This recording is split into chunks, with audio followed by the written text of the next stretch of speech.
Il Modica trova l'ottava meraviglia vincendo oggi la partita non facile contro la Leonzio. 3 punti che valgono la prima vera fuga di stagione a braccetto con l'Avola, complice anche gli altri risultati di giornata. Ora le prime inseguitrici delle 2 fuggitive sono Atletico e Messana, distanti 5 punti. È ancora presto per fare calcoli, ma di certo c'è che questo Modica ha quella cosa che serve a vincere i campionati, lo spirito di gruppo. Tutti a servizio della squadra, nessuno a caccia del personalismo. È la strada giusta tracciata dal condottiero Raciti, che sta plasmando una squadra a sua immagine e somiglianza. Per la partita odierna il tecnico catanese ha dovuto rinunciare allo squalificato Valenza, sostituito da un ottimo Misseri, e agli infortunati Mallia e Maimone. Il suo collega bianconero sopperisce alle assenze di San Giorgio e Leonardi, inserendo Sequenza e Stefano.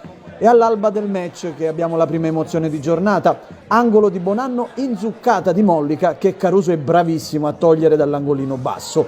Molto reattivo il numero 1 lentinese, come possiamo apprezzare da questo replay curato dal nostro Gianni Lucifora.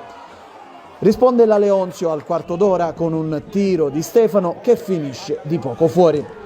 Al 17esimo Savasta va via al diretto marcatore e serve Sessa sulla destra, che anziché calciare recapita il pallone allo smarcato Bonanno. Per l'attaccante palermitano però solo l'illusione del gol, la palla finisce sull'esterno della rete.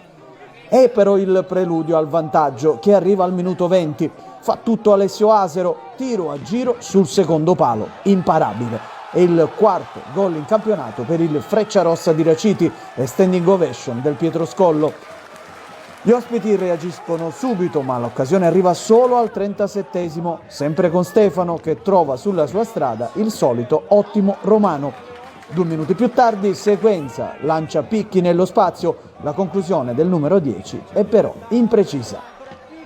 Nel secondo tempo Sessa prova a guadagnarsi il gol dell'anno con una splendida rovesciata che si stampa però sulla traversa. È il 12esimo minuto e solo la sfortuna rimanda il raddoppio. Al 16esimo gli ospiti colpiscono su punizione con picchi, ma ci sono i pugni di Romano a dire di no. Al 20esimo Bonanno calcia la punizione per Mollica che tira addosso a Caruso, quasi sorpreso il difensore del Modica che vede spuntare il pallone nel traffico. È sempre Bonanno che su punizione al 33esimo impegna il portiere bianconero. Il numero 92 cerca il gol disperatamente e ci prova anche al 38esimo con un elegante stop e tira al volo che finisce però non lontana dalla porta della Leonzio. I bianconeri rimangono in 10 al 41esimo a causa di un intervento scomposto di Parisi su Belluso, secondo giallo per il giovane difensore che era entrato da poco in campo. Al 45esimo altra traversa per il Modica, la colpisce Bonanno che si dispera per il gol, che non arriva nonostante le tante occasioni. In pieno recupero Belluso si guadagna un calcio di rigore assegnato dall'arbitro per un'entrata in scivolata di Tornatore. Dal dischetto Bonanno spezza l'incantesimo e trova il gol numero 4 in campionato.